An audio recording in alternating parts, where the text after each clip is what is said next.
Hi, my name is David Bose. I'm the Communications and Marketing Director for Washington Policy Center, and welcome to Washington Policy on the Go. During the legislative session, we do this every week where we bring on our center directors to give you an update on policy, what's happening in Olympia, and some of the state proposals that are coming up so that you can track these issues for yourself and learn about what's available. Also, learn about what better solutions there might be for Washington State. So I hope you share this information with friends, with family, with your neighbors, and anybody else who might be interested in tracking what's happening in Olympia and what's happening in their state.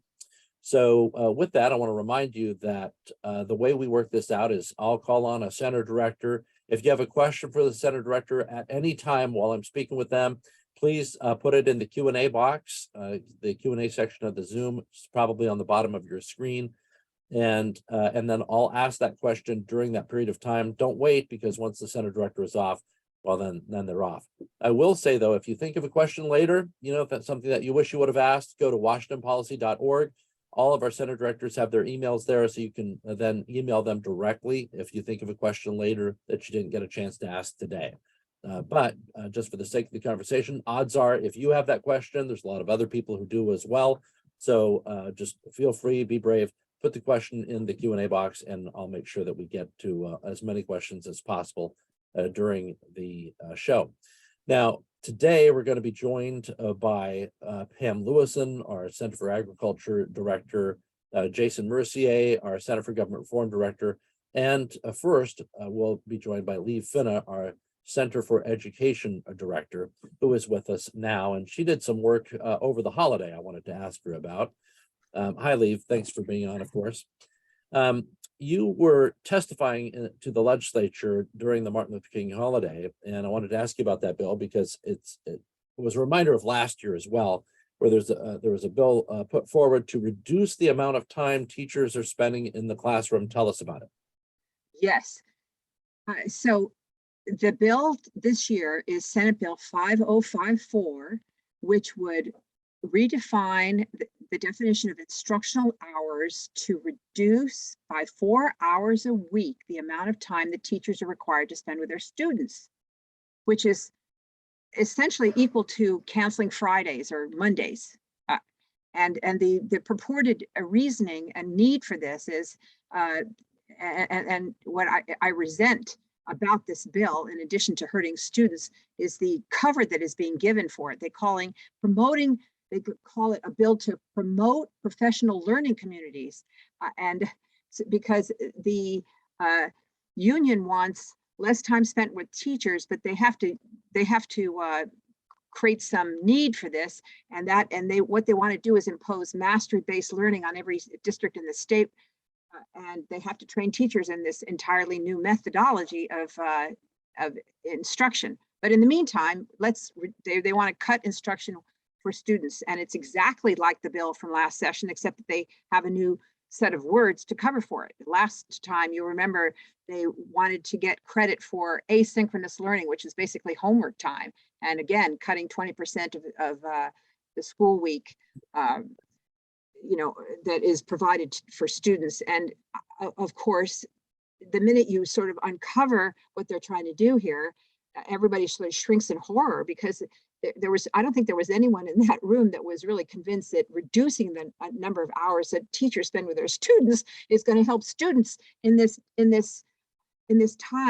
current time, 3 years after the COVID school shut, 1.5 years after the schools were shut down for nearly 2 years. Okay, everyone knows that the learning loss that was inflicted upon students was significant, that students need more time with their teachers. They don't need less time. So it really is kind of shocking that this bill came back. The last time remember, I don't know if I told you, Dave, but the last time I objected to this bill, I got an apology letter from the Senate chair, Senator Wellman, for having introduced the bill. I have it posted on my bulletin board here because it was such a significant letter from the chair of the committee. Yet now we're having the same bill introduced under the guise of other terms. So I testified against this yesterday and just put out some of the numbers that everyone should be thinking about, because we do have a crisis in learning. 60% of 62% of Washington students failed the state Smarter Balance test in math last spring, and 49% failed in reading. Okay, and 46,000 families have pulled their kids out of the public schools of Washington state. So if we're being honest about focusing on helping students, we would be talking about taking the pandemic unspent federal COVID relief funds and giving it directly to families so they can hire private tutors so the kids can catch up. There is a bill that, a bipartisan bill introduced by Senator Braun, I believe, that would do just that. So we'll see if that goes anywhere. You've unwrapped an awful lot of things here, and one of them I should start with a thank you, because I needed a good laugh today. I had totally forgotten about the asynchronous learning framing that was going on with trying to get credit for for working during a period of time when you're not actually working. That was awesome. But I did want to ask, what was the reaction this time as you're speaking? You know, and first of all, just to clarify, the letter that you described from the chair who had introduced the bill, you know, that's just so people know, it's not only remarkable, it's just unheard of. People, you know, politicians don't send letters apologizing for the bills they introduce. It just does not happen. And yours is the only one I've ever heard of in that. So it's remarkable by itself. But back to your testimony. Yesterday, how did people respond? Because my inclination, my guess is that there was a lot of people that were opposed to the bill, or a lot of sentiment of parents are going to look at this and go, wait a second, you know, we just went through, as you described, the pandemic shutdowns of schools where there was a lot less there was no in-person learning time, and now you want even less, even though there's a well-established learning loss that occurred throughout the country, and particularly in Washington State, because we were out of the classroom longer. You know, what was the reaction to that among the legislators, and what was the show up like in terms of people supporting the bill versus opposing the bill? Well, there were people supporting the bill that are part of the education establishment that would, that are bowing down to what the union wants. But there were people in the audience that vigorously nodded their heads at me in approval after I testified. So, and then there were people testifying against the bill online. So I don't know what's going to happen with this bill, but the chair got very defensive. And to me, that's a signal also that the bill is on rocky ground to start with. This is we're right at the beginning of the session. They often try to slip things that are difficult through early, hoping nobody's paying attention. But now everybody knows about this bill. It's Senate Bill 5054. It would reduce classroom instruction time with teachers by 4 hours a week. Now, I hope everybody heard that, 4 hours a week. So we'll see what happens. Now let me just ask you a question here based on a conversation I had with a teacher, and I apologize ahead of time if you don't know the answer, but there's a friend of mine who was a teacher, and she started many years ago, and one of the things that she said was that there's so many half days now that were never there before that it's tough to get momentum going. Yes. And so they have at least a half. I think they average about a half day a week or more. Yes. So the reduction of 4 hours is even more significant when you add in the fact that there's already been a major reduction in time spent one-on-one with students, or such an excellent point, Dave. When I first started working here 15 years ago now, there were no late starts on Monday, no early dismissals on Wednesday. And then the union, starting with the Issaquah School District, started pushing early dismissals on Wednesday, and they got that through that school board. And lo and behold, it spread like wildfire. A bad idea spread to all the districts, across Western Washington anyway. Have early dismissals on Wednesday or late starts on Monday. And so, reducing, eliminating 4 hours of classroom time would really break this up. And this point about teachers needing to have a consistent schedule every day for 5 days a week is so important. You can't get momentum towards getting these ideas into the minds of your students if you're constantly trying to keep track of your schedule and you don't have, a consistent schedule, Monday, Tuesday, Wednesday, Thursday, Friday. And I learned this when my children were learning how to read, because deep instruction in phonics requires repetition. Every week you have one idea that you're trying to get through to the kids, like CH spells ch, and it's read this way in this word and this story, blah, blah, blah. I'm literally working on that sound with my daughter right Are now. you really? The cha sound. The cha sound. Yeah. And sometimes at the beginning of the word, it's ka, like it's confusing. There's a lot of exceptions.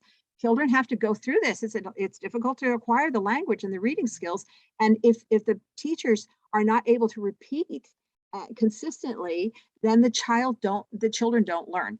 So all teachers, the true professionals that we have many of in our schools, are frustrated by this constant interruption from the program of delivering academics in the classroom. And now we have yet another threat to that from the state Senate chair, Lisa Wellman.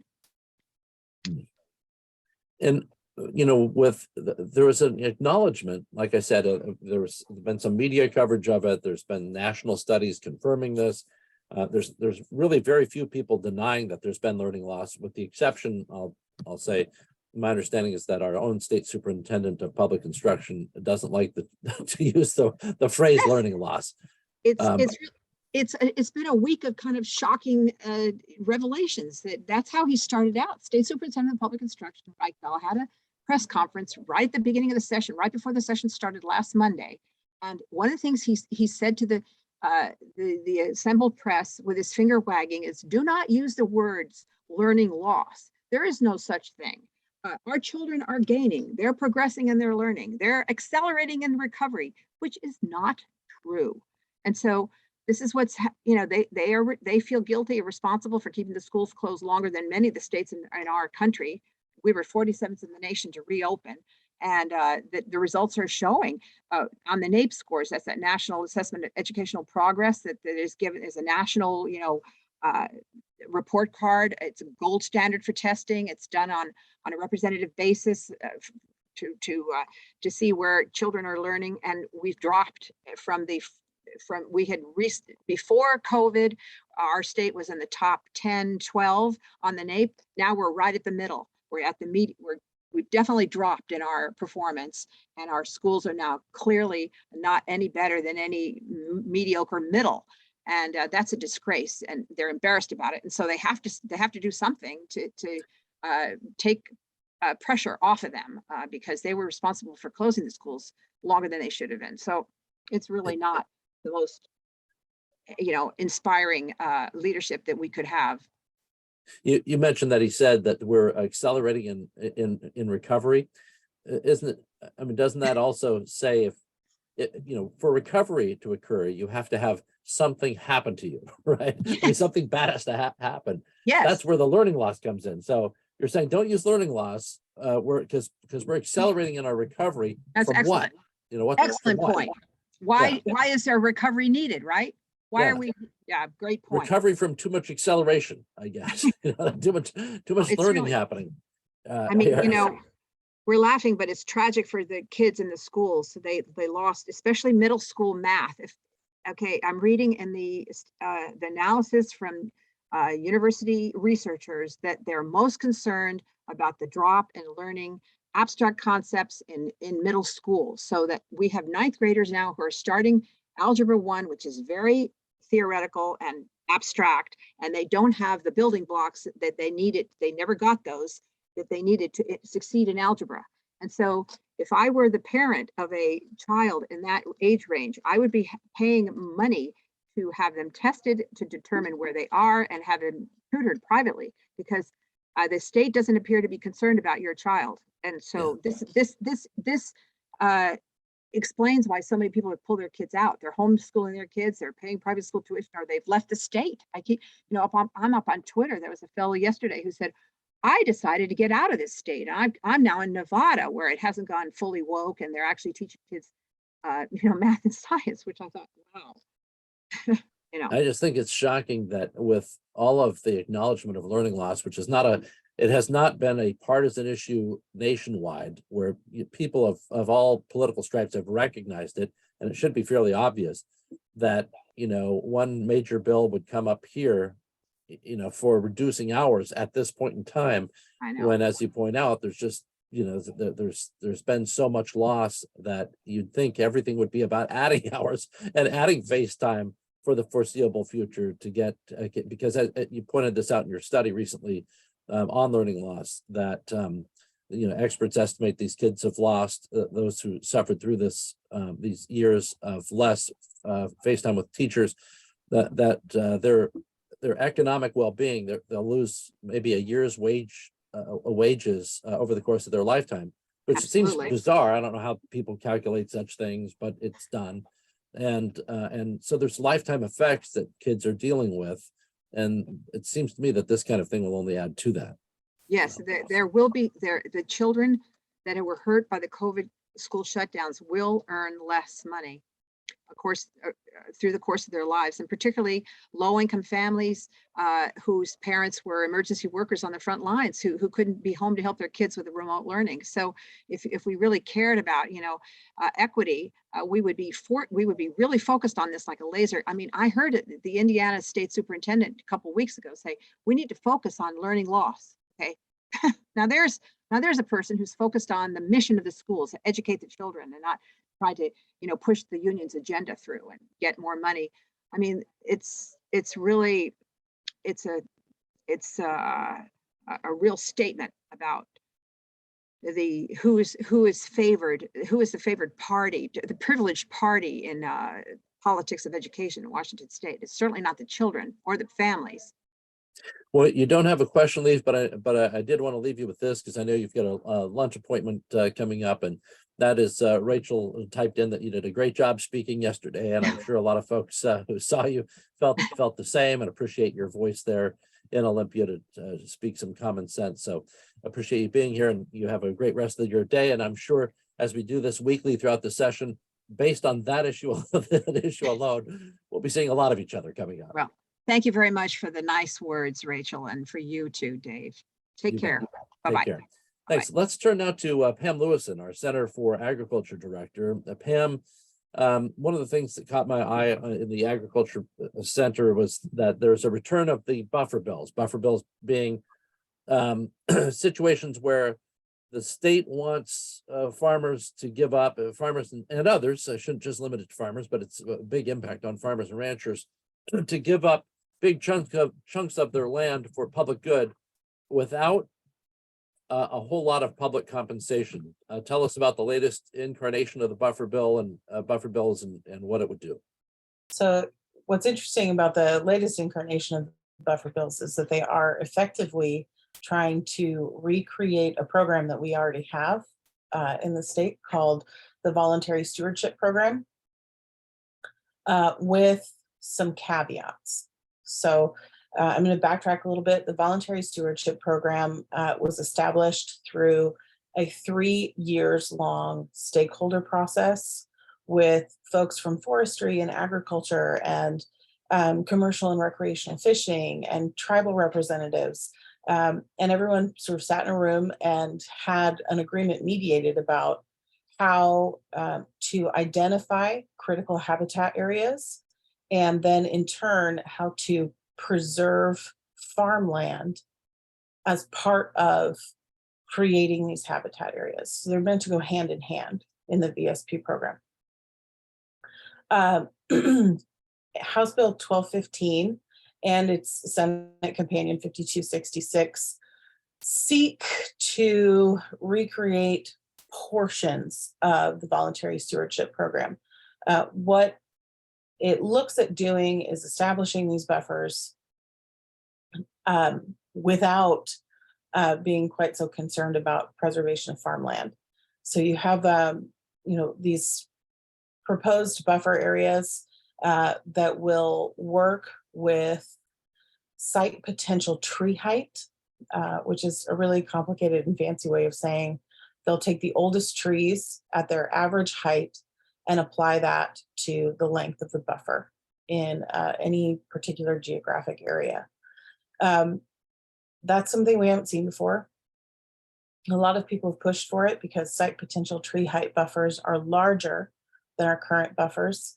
And what you can imagine is in areas where we have low-lying farmland, or for that matter, low-lying housing, you have the potential for these tree height requirements to push people off of their land, out of their homes, those sorts of things. So how much compensation would they get for setting aside this land? Oh, there's no number, there's no dollar amount. So it's just like the voluntary stewardship program. A lot of the complaint has been that voluntary stewardship does not receive enough funding. There is no dollar amount set aside for these new buffer bills. And more specifically, it is an appropriation that would have to be renewed in the governor's budget every biennium. So they do acknowledge that they'd have to pay something. They just don't say what it would be. Right. So what had been previously discussed was a rate of compensation that is similar to a federal program called CREP. In that program, farmers are compensated approximately $100 an acre for a set period of time in their CREP contract. Bear in mind also that with both last year's version and this year's version, if it takes 49% of your land, you still have to do it. But if it takes 51%, then you get to opt out. Wow. So you're going to get $100 an acre-ish, maybe, who knows? And as long as it takes less than 50% of your operating lands, you are going to be subject to it. Does it include the clause that last year's had, and forgive me if you said this already, but where the farmers and ranchers would be required to also do the upkeep for it? So, they were going to require them to, if they planted vegetation or trees or anything else, you'd have to keep all that up in perpetuity. So you have to maintain it for at least 5 years minimum.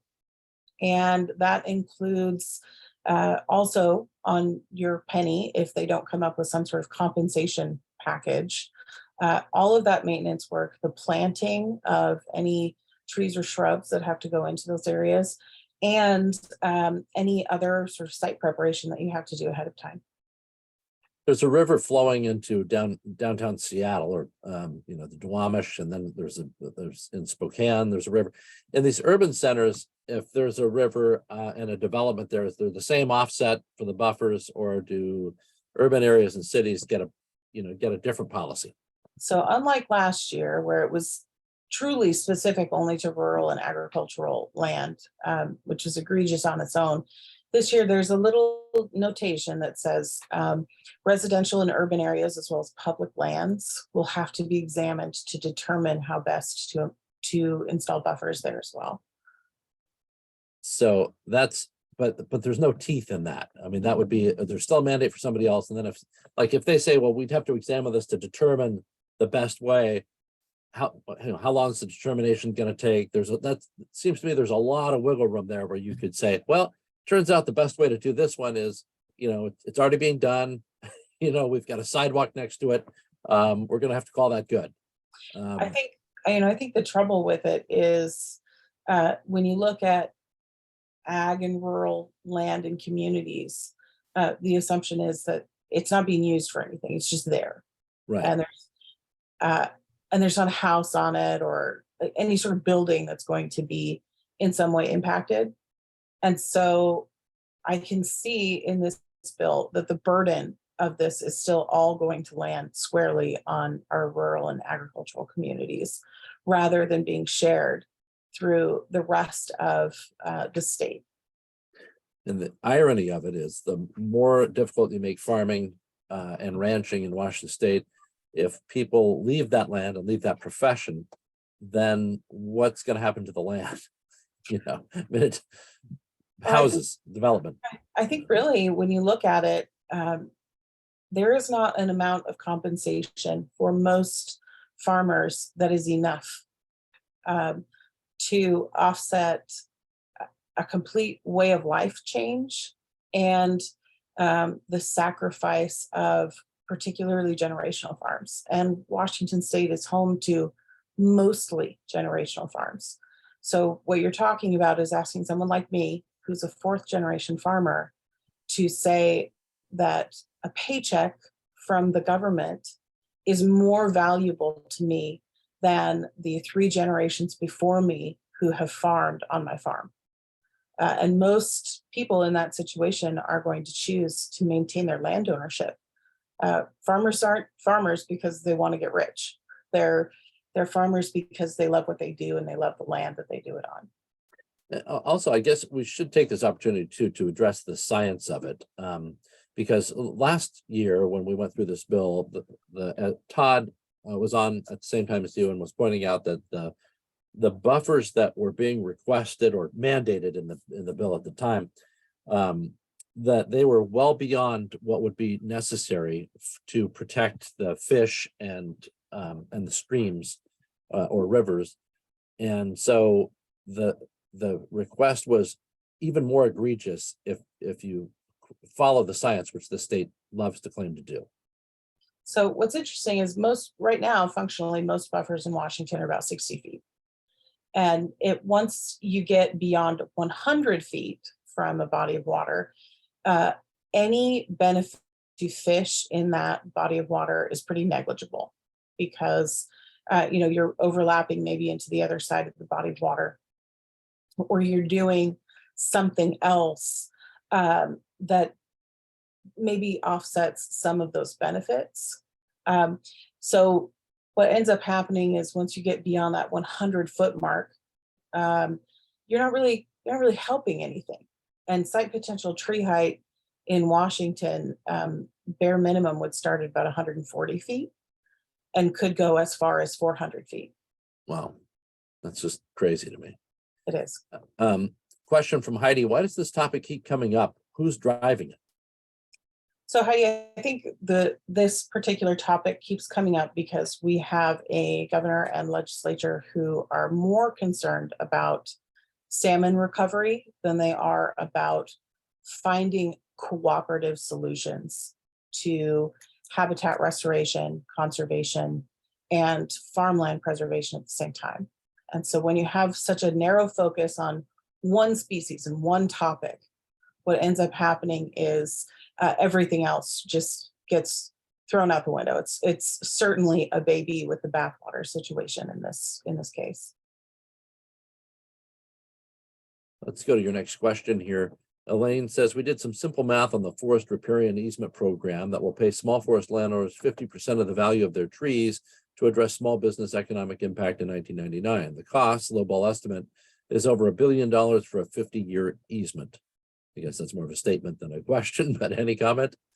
So what's interesting about the forestry version of this bill is, and it was an agreement similar to what was done with voluntary stewardship. And just like voluntary stewardship, it did not receive the funding it needed. And so payments on those forest lands in our state are lagging about 20 to 30 years behind. So there are people waiting for payments after they've already included those easements in their land. Wow. The next question from Britt: in our county in Eastern Washington, the DOE and WDFW, Washington Department of Fish and Wildlife, wanted 100 meters, 327 feet measured horizontally for buffers. They still stick by that, but our work with VSP, the Voluntary Stewardship Program, has held them off so far. And I think the beauty of the Voluntary Stewardship Program is that it is tailor-made for your piece of land.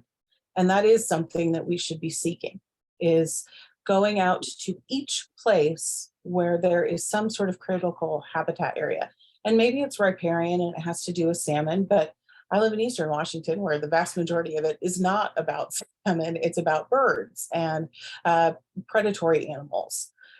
In the scope of VSP, what happens is they look at each of these pieces of property and say, what animals can you support? What animals are you currently supporting? Do you have critical habitat land on your farm? And how can we assess its current functionality and make it better or maintain the functionality it already has while allowing you to continue to farm just as you have been? all this time.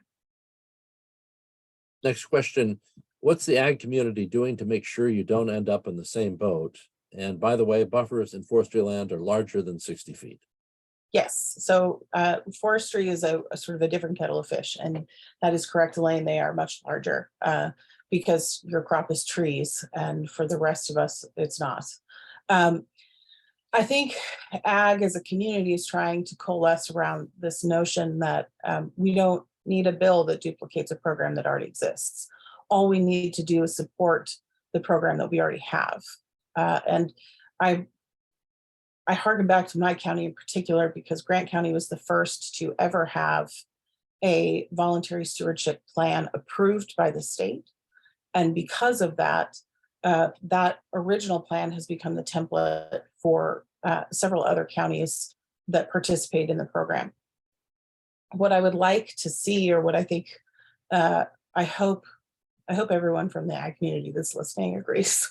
What I would like to see is this program we have really propped up to be what it should be, which is one part site by site assessment and tailor making these programs for your particular piece of land and your critical species, and having a pot of money set aside that cannot be touched by anything else to help with cost sharing of the installation of these critical habitat measures that make it possible for you to foster a good conservation relationship while maintaining your ability to do business. Are there any other bills that have jumped out at you so far this legislative session regarding, their impact on agriculture or their potential for improvement, just to put a positive spin on things? Anything else that's really capturing your attention right now? The one I do love, I don't have the bill number off the top of my head, but we are as a state looking at a pilot program for job internships, where one of those would be specifically targeted to Eastern Washington, and the other could be anywhere else in the state. And what it does is allow those of us who are in more practical fields of work, my WPC work notwithstanding, but if you're interested in farming, or you're interested in being a mechanic or a carpenter, or pick your trade, you have the ability and support available to pursue that without having the burden of significant college debt to go with it. So you can have some offset and start to do what you love to do quicker and with a better depth of knowledge. Well, Pam, as always, appreciate your work and coming on. I'm sure we'll be following the buffer bill closely. Has there been any movement on those bills so far? Are they still in the experimental non-hearing department so far? They are not. So the House bill has a hearing tomorrow. So anybody who wants to tune in and see me in my fancy pants, I'll be testifying on the bill tomorrow before I head to the Northwest Hay Expo. There's a question from Art. It says best deep dive info location on the volunteer habitat program. Well, I got a good start for you, Art. There's a little video that I just shared the link to that Pam and I put together.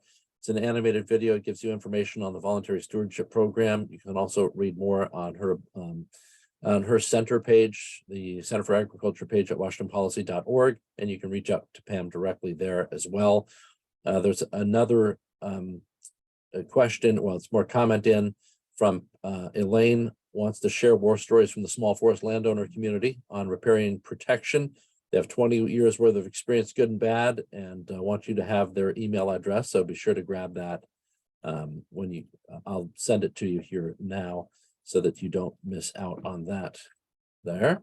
And then finally from Michelle, the policy states that the commission shall consider the Department of Fish and Wildlife's publications, Riparian Ecosystems Volume 1, and she goes on with the full titles of those as the best available science. Just because they say it's the best available science, is it? What a great question. Is there any other science that could be pointed to or point out that they shouldn't be able to claim that? I appreciate the setup, Michelle. I know Michelle very well. She's known me since I was a small kid. So it's I would argue it's not the best available science. To me, best available science implies that it is sort of the industry standard and that it is functionally what everyone uses. And there is a great deal of debate around whether or not site potential tree height is truly the best answer. And I would argue that it is not, because if you look at things like the types of trees that would be accounted for in our state, they don't belong in Eastern Washington, because the majority of the trees that will be looked at and measured are evergreen trees. And in Eastern Washington, evergreen trees will not take root and survive as well as they should for them to provide benefit. Well, Pam, thank you as always. Like I say, it's always great to talk with you. And I also shared a video for those of you who are wondering, wait a second, agriculture, that applies to Eastern Washington or some farmers here and there, not to me. I shared a little video that we'd like you to take a look at. It's gives some of the reasons why the issues facing farmers and ranchers are probably also important to you. After all, the one that leaves next might be the one that was feeding you. So be sure to check out those videos in your chat link right now. Pam, thanks so much for your time. Appreciate it. Dave, I appreciate it. You bet. See, what you don't know is sometimes you're talking with center directors and you're taking them away from research. With Pam, you're taking them away from the farm and research. So it's a double whammy. And now Jason Mercier joins us, our Center for Government Reform Director. I always feel strange introducing you, Jason, because I feel like everybody knows who you are and the man needs no introduction. We've got a big oral hearing coming up before the state Supreme Court on the income tax next week. You want to give that a brief rundown for us? Yeah, so next Thursday, January 26th, is the Super Bowl of whether or not we have an income tax in the state of Washington. And you may be thinking to yourself, well, I thought we already won the Super Bowl 10 times. But it's kind of like the Tom Brady of taxes, just never goes away. It just keeps coming back. And this is where the Supreme Court's going to decide whether or not the capital gains income tax is in fact what everybody else in the world calls it, an income tax, or if somehow, some way, our very wise lawmakers in Olympia discovered a brand new way to tax income that nobody else has ever thought of, and that is as an excise tax. Now, excise tax, income tax, what's this all about? Well, Dave, you've got some great videos. Hopefully you'll share, explain what this is all about. This is about trying to throw away 100 years of ruling from the state Supreme Court that you own your income. That income is property. And if this is successful, then you know the next step. And in fact, we don't have to guess what the next step is because a bill was already introduced this session, Senate Bill 5335, to do exactly what we told people would happen. And that is to increase the capital gains income tax rate and repeal the high earners exemption so it would apply to everybody. That's already been proposed, and the court has not even heard this bill yet. It certainly didn't take them long to put together an increase on this particular tax. And by the way, I think the same could be said for expansions. Let me see if I can share the screen, Jason, and just share one of the questions that might come up here for us. Let's see here. Let's go to share screen. I'm going to select that window I want to share. Let's go with this one right here. All right. This is the top reasons why the income tax on capital gains should be rejected. Capital gains tax. It's wrong to use the court to circumvent the voters. If you want an income tax in Washington, ask voters to approve an amendment. So that kind of covers what we were talking about with the oops, sorry. It's already going off to other sharing opportunities here, but not the ones that we wanted. There we go. It's one of those things where there's not just one reason why this income tax should be rejected, but there are multiple reasons why, and it's almost too much to put in any one thing. Your brain kind of spins. As you point out, everybody says that this is an income tax except for Washington State. So it gets tiresome to have to keep explaining that. And it's a strange phenomenon too, to see in the media that they describe it the way the advocates want it to be described, instead of how the IRS, the revenue departments of all 49 other states and others, describe it. And then we'll see, I guess, soon, how the state Supreme Court wants to play this one out. Any hint, by the way, on how long it'll take for a ruling once the oral arguments are heard? See, at the federal level, the U.S. Supreme Court has to issue opinions during the terms. You're going to get an opinion within that certain period of time. Washington Supreme Court is under no requirement. And they have actually sat on cases for 2 to 3 years. I highly doubt they're going to do that with this case. But what you have to remember, the Attorney General got a stay of the trial court ruling that declared this unconstitutional.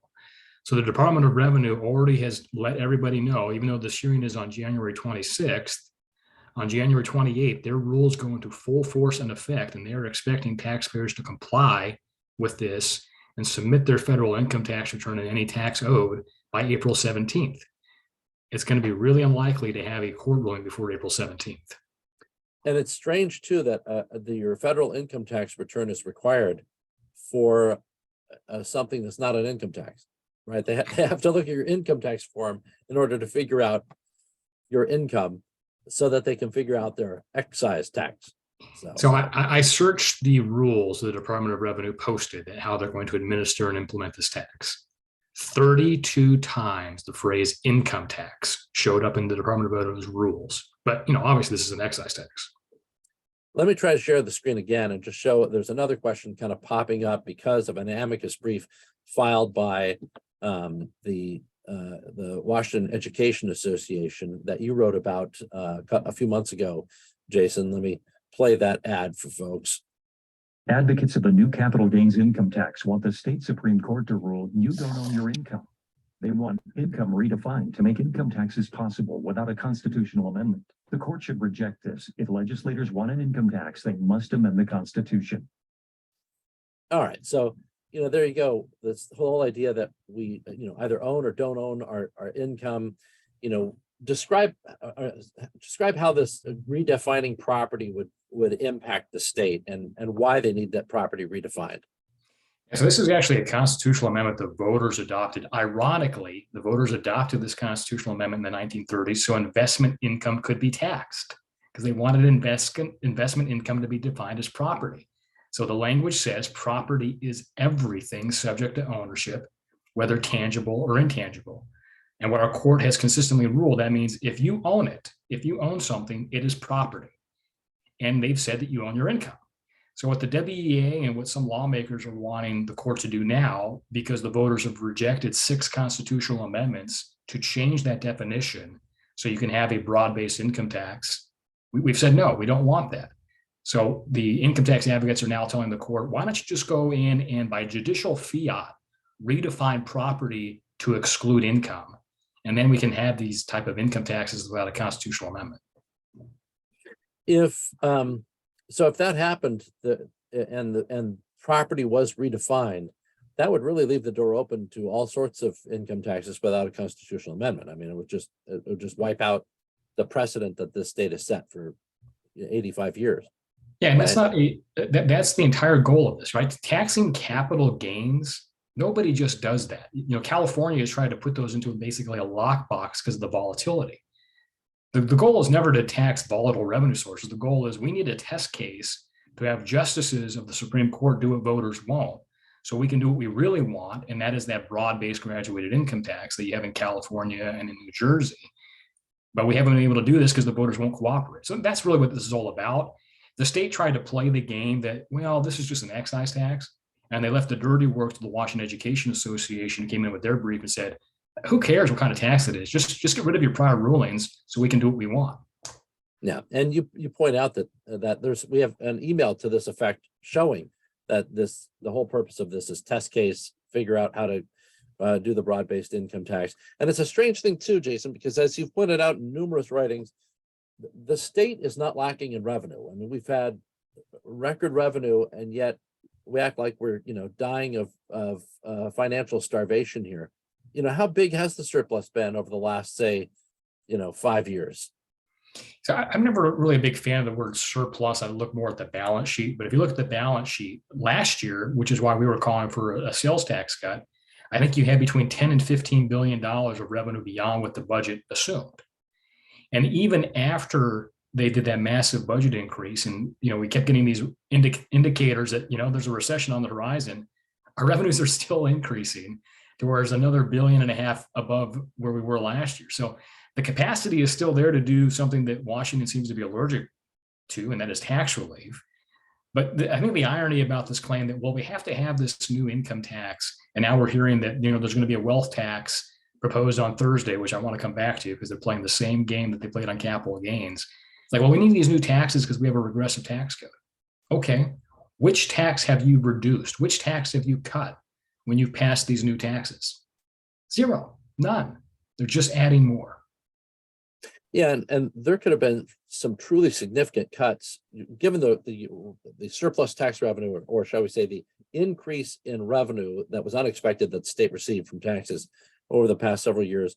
There could have been some very serious cuts to the sales tax, which have a direct impact on families and would have a disproportionate impact on those who can least afford the costs of inflation. And yet, none of that has taken place since 1982. So, trying to think of what I was doing in 1982. But the governor made it pretty clear that broad-based tax relief is not going to come from him. And he said that if you cut the property tax, if you cut the sales tax, sure, the low income and the middle class are going to benefit. But you know who else is going to benefit?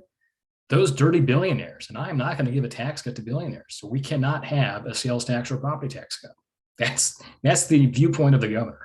Imagine if you had a climate policy that was the same. I'm not going to get this clean air stuff because, it's going to clean up the air in the city, but it's also going to clean up the air over, in some of the ritzier areas, over on Mercer Island and other places where people financially well off live. So we got to figure out something else. It's a ridiculous position to hold, I think. Tell us about the wealth tax that is being proposed and how that differs from what we're seeing now. So this is where I think the capital gains case, I don't think it will pass this year for a lot of reasons, but what happens with this capital gains income tax case will determine what happens with this wealth tax for the same reason. It's not that you can't have an income tax. It's that property has to be taxed at 1% and uniformly, right? You can't tax some and not others.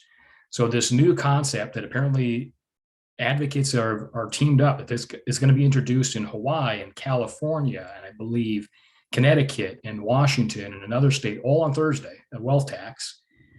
And it's going to run into the same problems because the Department of Revenue has made it very clear this is a property tax, which means it has to be taxed at no more than 1%, and you can't carve out anybody. So if you want to have a wealth tax, you're going to have to tax everybody's intangibles, not just billionaires. But this bill is trying to target on billionaires. So up until the court says that income is no longer property, we're going to have another constitutional challenge if this goes through, because it's a property tax. It's like they just won't take no for an answer. They won't do what they have to do and go back to the voters for a constitutional amendment. And some lawmakers are of the mindset, hey, it doesn't cost me anything. Go ahead and sue us and we'll see what the courts do. Well, to be fair, Jason, the voters have turned down the last 6 constitutional amendments in this area. So, I think the other 10 times in a row, six of them constitutional amendments, as you pointed out.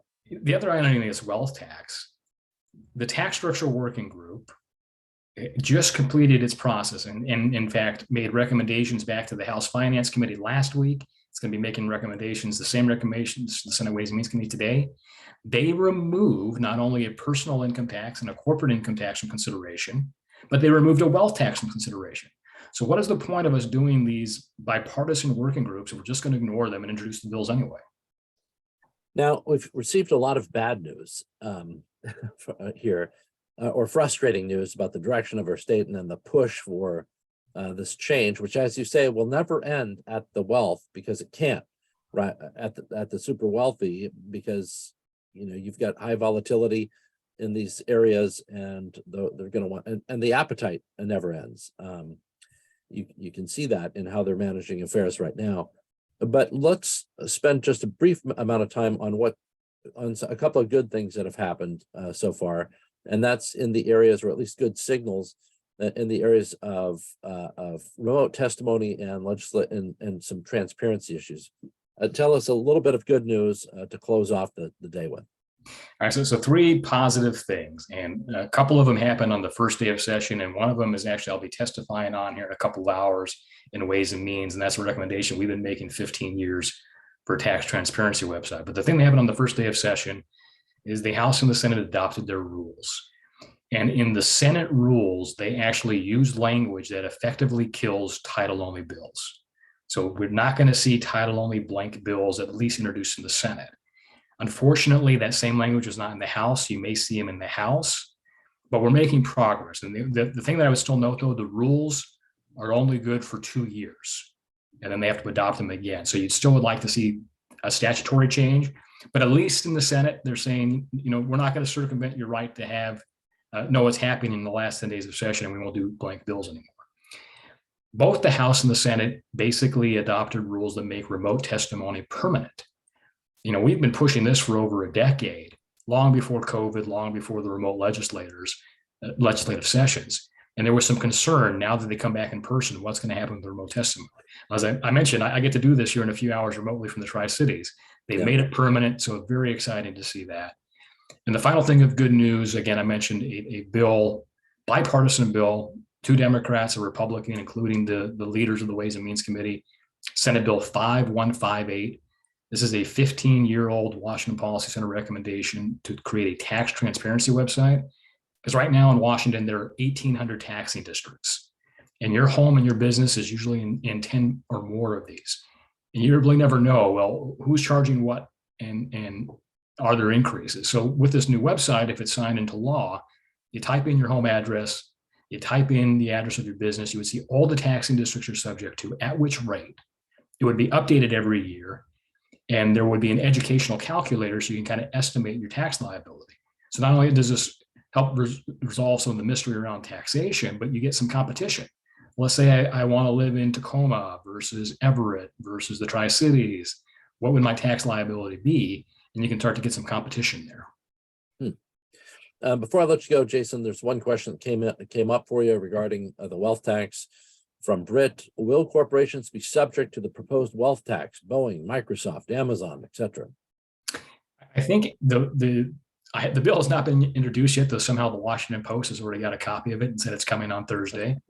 Prior versions have been on personal wealth, but we'll see what the sponsor actually does when the bill drops. Well, thanks, Jason. Appreciate your work. I know you're extremely busy and following a heck of a lot in Olympia. So, we'll end it at that. And we'll see you on again, I'm sure, very soon. As just a quick reminder, we're doing Washington Policy on the Go every week during the legislative session. So every Tuesday, you can expect to see us here. And then we'll post these to our YouTube channel. So if you see something you want to share, by all means, do that. Or if you want to clip a segment of it and then share it with others on your Facebook account. So we encourage that as well. Thanks for joining us, and we'll see you again soon.